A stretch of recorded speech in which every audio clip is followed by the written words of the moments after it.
नमस्कार, मैं खुशी शर्मा और आप देख रहे हैं पीपीएम टाइम्स।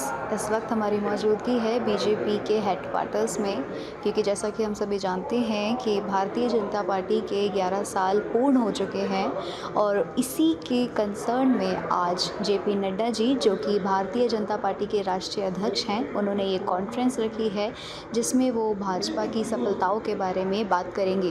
तो कुछ ही देर में कॉन्फ्रेंस शुरू होने वाली है जिसमें कि आप जेपी नड्डा जी को सुनेंगे, जिसमें वो भारतीय जनता पार्टी की सफलताओं के बारे में बात करेंगे। हम कह सकते हैं जिसमें वंदे भारत मिशन भी शामिल है, ऑपरेशन देवी शक्ति भी शामिल है, राहत में ऑपरेशन मैत्री भी शामिल है। ऐसे कई सारी चीज़ें 2014 से 2026 तक 25 तक जो भारतीय जनता पार्टी ने इन 11 सालों में करी है, उन सबको लेकर बात होगी। तो आइए सुनते हैं। उनको कोविड के दौरान भारत वापस स्वदेश भारत वापस लाने का काम हुआ है। ऑपरेशन देवी शक्ति में अफगानिस्तान से लोगों को वापस लाए। ऑपरेशन रस भी फंसे हुए थे, उनको भी मोर देन 1000 उनको भी निकाल करके लेकर गया है।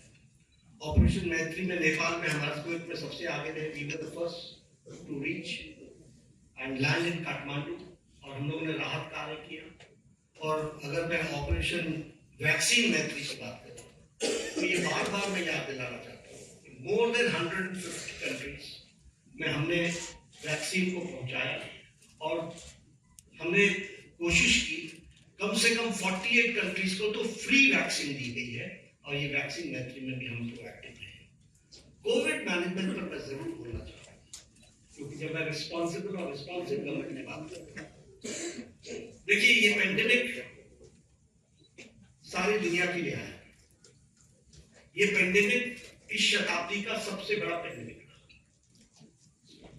और इस पेंडेमिक में विभिन्न कंट्रीज ने अपने अपने तरीके से रिस्पॉन्ड किया, क्योंकि इसके रिस्पॉन्ड करने का कोई तरीका नहीं है, सबने अपने अपने तरीके से रिस्पॉन्ड किया। लेकिन जो मोदी जी के नेतृत्व में भारत में जिस तरीके से कोविड को रिस्पॉन्ड किया, किसी कंट्री ने नहीं किया। और किसी कंट्री, हर एक जगह कोविड की लड़ाई सरकार ने लड़ी। भारत में मोदी जी ने कोविड की लड़ाई जनता के साथ मिलकर के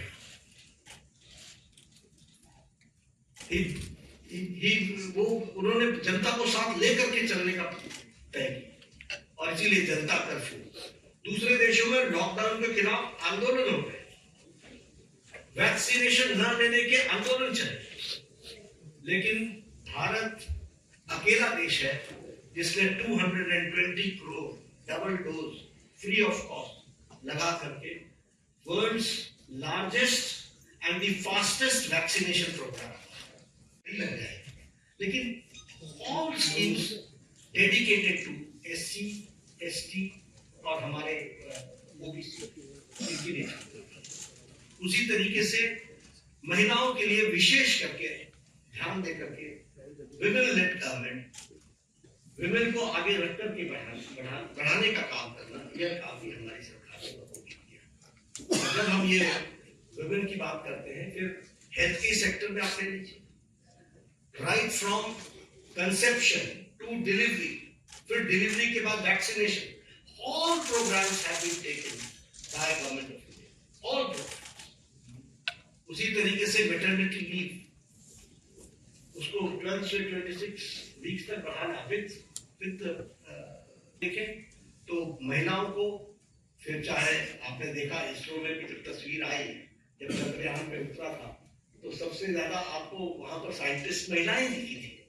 अगर आप देखें तो पायलट्स बनाने से लेकर के, आर्मी में कमीशन देने से लेकर के, एनडीए में भर्ती से लेकर के, अभी एनडीए से भी पास आउट हो गए हमारे गर्ल्स स्टूडेंट्स, गर्ल कैडेट्स, सैनिक स्कूल में और ऑल 73, 76 हमारे जो सैनिक स्कूल, 73 सैनिक स्कूल्स, उसमें उनको एडमिशन मिलना। इसके साथ साथ लखपति दीदी, और लखपति दीदी के साथ साथ हमारे सेल्फ हेल्प ग्रुप्स को प्रमोट करना। तो समाज के जो वर्ग जिनको ट्रस्ट देना चाहिए था, वो ट्रस्ट देने का काम 11 साल में हुआ है। एससी, एसटी, ओबीसी और हमारे महिला वर्ग को मेन स्ट्रीमिंग करने का काम हुआ है। स्कीम्स के बारे में अगर मैं बात जैसे बार बार कर रहा हूँ कि it will be very difficult for me कि मैं उनके आंकड़े रखने लगूँ और स्क्रीन रखने लगूँ तो बड़ा लंबा समय चला जाएगा। जब मैं अकाउंटेबल गवर्नमेंट की बात करता हूँ तो हमने अपनी रिस्पॉन्सिबिलिटी प्रधानमंत्री मोदी जी ने ली, गरीब कल्याण। अब ये गरीब कल्याण स्लोगन नहीं था, 70 साल से गरीबी हटाओ का नारा लेकर के हम नहीं चले रहे, हमने गरीब कल्याण करके दिखाया है। और आंकड़े इस बात पे सबूत है कि 25 करोड़ लोग आज गरीबी की रेखा से बाहर आ चुके हैं। और ये मेरे आंकड़े नहीं है, ये आंकड़े नीति आयोग के हैं, ये आंकड़े इंटरनेशनल फोरम्स के, इकोनॉमिक फोरम्स के हैं। और उसी तरीके से extreme poverty has dropped by 80% decline. Pradhan Mantri Anna योजना 80 करोड़ जनता को 5 किलो गेहूं या चावल देना, ये कोई छोटी घटना नहीं है। आवास योजना में 4 करोड़ घरों को, आप ही जब अपने ट्रैवल करते थे गांव में तो आपको खपड़ैल के मकान दिखते थे, फूस के मकान दिखते थे, आज आपको पक्के घर दिख रहे हैं। जिस सड़क पर आप चलते थे वो हाईवे में, कभी आप हाईवे पर होते थे, कभी हाईवे से नीचे होते थे, अगर आपको उन दिनों की याद हो। आज आप जिस हाईवे पर चलते हो आपको खुद ही ध्यान में लेना पड़ता है कि अगर डाइवर्जन लेना है तो स्पीड इतनी है कि 2 किलोमीटर पहले से ध्यान में लेना पड़ता है कि आपके गो लेफ्ट। ये आज हाईवे की स्थिति बन गई है। और इसी तरीके से अगर हम देखें, जैसे कहा 4 करोड़ मकान बने हैं और 3 करोड़ ये अगले 5 साल में और बनने हैं, उसका भी सैंक्शन हो चुका है। उसी तरीके से उज्ज्वला योजना 100% इलेक्ट्रिफिकेशन और 100% इलेक्ट्रिफिकेशन के साथ साथ जल जीवन मिशन, और जल जीवन मिशन में 364% हमारा घर का टैप कनेक्शन हम लोग दे पाए के माध्यम से सारे कामों को आगे बढ़ाया गया है। Jeevan for the insurance, may it be for accident और may it be term life insurance, इसको भी लगभग 40 crore people have been covered. आज 40 करोड़ से ज्यादा लोग इस पे कवर हो। और ये कौन लोग हैं? जो लोग अफोर्ड नहीं कर सकते, जो marginal section of the society. और जैसा मैंने कहा कि पब्लिक पार्टिसिपेशन, इस पर विशेष बल दिया गया। एक उदाहरण मैंने कोरोना का आपको दिया।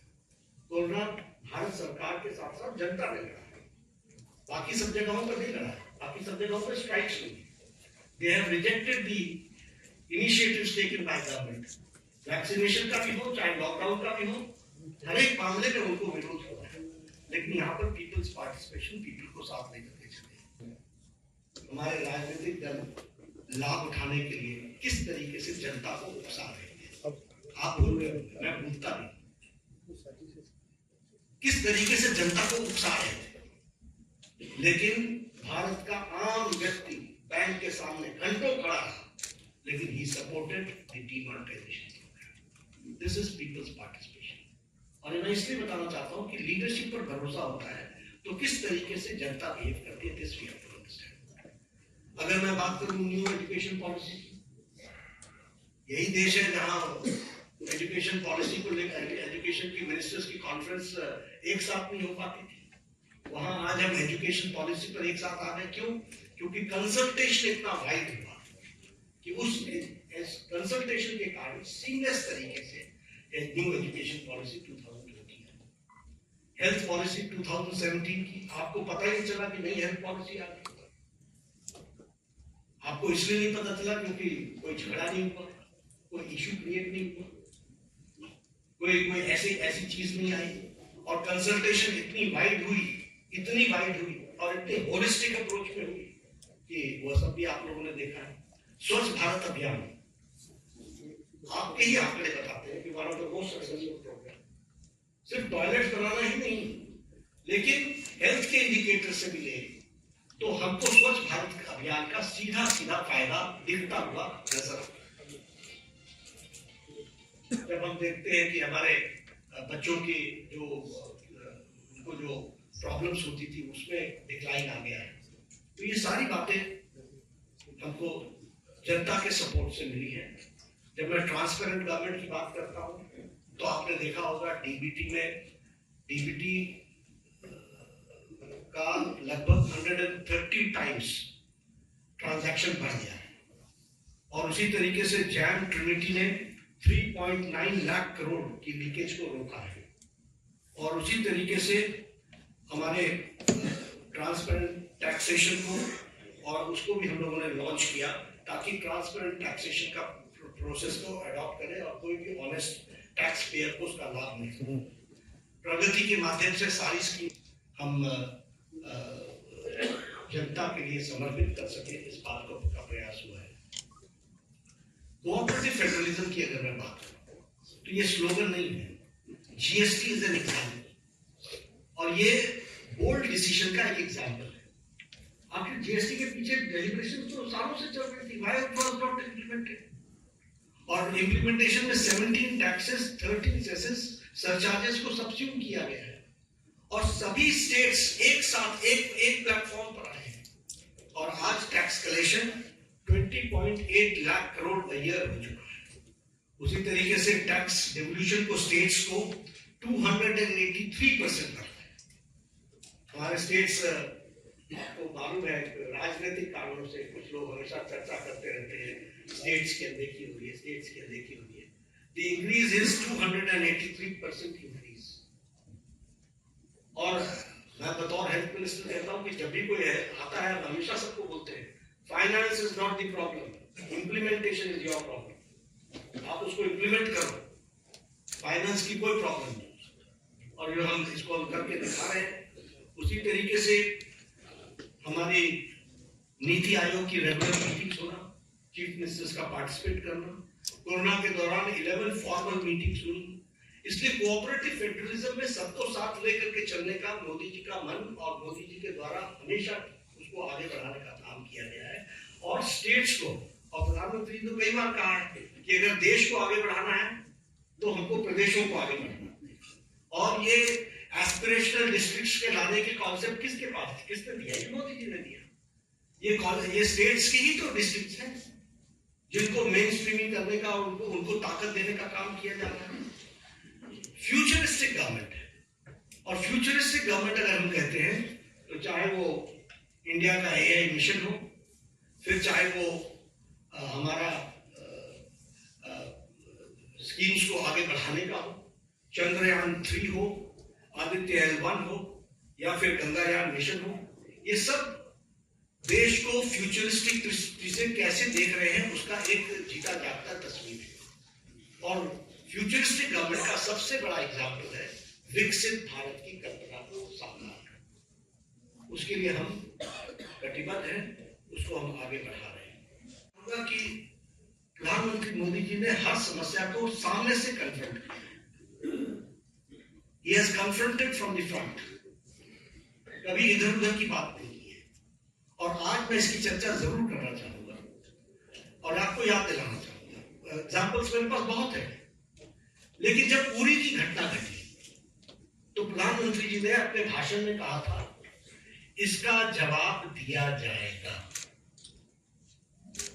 For the first time prime minister ने अपने दुश्मन को सीधा सीधा संकेत किया। ये पहली बार किसी प्रधानमंत्री ने किया।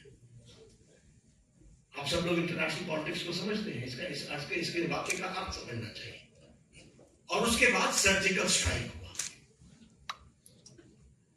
जब पुलवामा की घटना घटी तो आप शब्द याद कीजिए, प्रधानमंत्री ने कहा था कि तुमने बहुत बड़ी गलती कर दी है, इसका खमियाजा तुमको भुगतना पड़ेगा। और उसके बाद बालाकोट का एयर स्ट्राइक हुआ। इस बार बिहार में पटना मधुबनी में उन्होंने क्या कहा? उन्होंने कहा कि तुम्हें कल्पना से भी बाहर जवाब दिया जाएगा। और आपको मालूम है कि उनके ठिकाने, टेररिस्टों के ठिकाने और उनके एयरबेस सारे के सारे ध्वस्त कर दिए बियॉन्ड उनकी कल्पना से। तो और ये न्यू नॉर्मल बन गया। This is the new normal.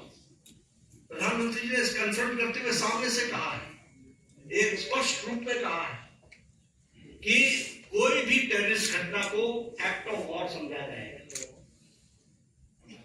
और साफ कहा है कि ये न्यूक्लियर वॉर की गीदड़ भक्ति बंद करो और साफ कहा है कि टेररिस्ट और टेररिस्ट को संरक्षण देने वाले में अंतर नहीं समझा जाएगा। तो हमें समझना चाहिए कि हम चाहे वो कोरोना की घटना हो, चाहे वो टेररिज्म की घटना हो, किसी भी घटना को कन्फ्रंट इस सरकार ने पिछले 11 सालों में सामने से किया है और उसका मुंहतोड़ जवाब दिया है। अगर मैं लेफ्ट विंग टेररिज्म की बात, लेफ्ट विंग एक्सट्रीमिज्म की बात करूं, नक्सलाइट्स की बात करूं, मैं 6 साल छत्तीसगढ़ का प्रभारी रहा हूं।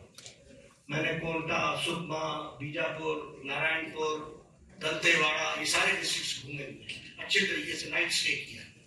मुझे मालूम है कि नक्सलाइट प्रोन एरिया की हालत क्या होती है, लेकिन आपको जानकर के खुशी होगी कि affected districts have declined from 126 to 18 districts और सारे top left wing extremist leaders eliminate हो चुके हैं और हमारा रिडक्शन ऑफ वायलेंस 53% है।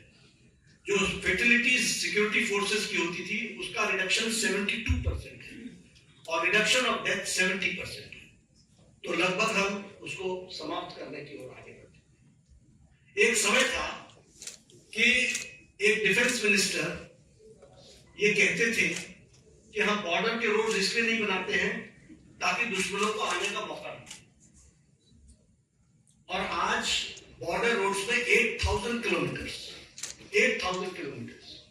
के बॉर्डर रोड्स और ब्रिजेस के बनाने का काम, और उसको भी परमानेंट ब्रिजेस बनाने का काम लगभग 400 बने। अटल टनल की बात करें, अगर सेला टनल की बात करें या शिकुल्ला टनल की बात करें, ये मेजर ब्रिजेस हैं जो हमारे को सिक्योरिटी के एंगल से बहुत महत्वपूर्ण है और जो देश की सिक्योरिटी के लिए काम कर रहे हैं। इंफ्रास्ट्रक्चर की बात अगर मैं करूं, रोड्स, एयरवेज, रेलवेज, ब्रिजेस, तो बड़ी लंबी फहरिस्त है उसकी जो उस पर चर्चा करेंगे। लेकिन हाँ, चेनाब की चर्चा मैं जरूर करना चाहूंगा कि नरसिम्हा राव जी के टाइम पर शिलान्यास रखा गया था। देखिए गवर्नमेंट के एक्शन को, नरसिम्हा राव जी के टाइम पर 1995 में रखा गया था और इसको अटल जी ने project of national importance declare किया और पूरा करने का काम प्रधानमंत्री मोदी जी ने 6 जून को, अभी 3 दिन पहले, उसको पूरा किया। वो भी हमको ध्यान रखना चाहिए। तो इसलिए समस्याओं को टालते रहना ये इस सरकार की न रीति रही न नीति रही। सरकार ने समाज के सभी वर्गों की चिंता करते हुए कोशिश की कि उनके जीवन में सुधार हो और आज पूरी ताकत के साथ हम विकसित भारत की ओर एक लंबी छलांग लगाने के लिए तैयार हैं।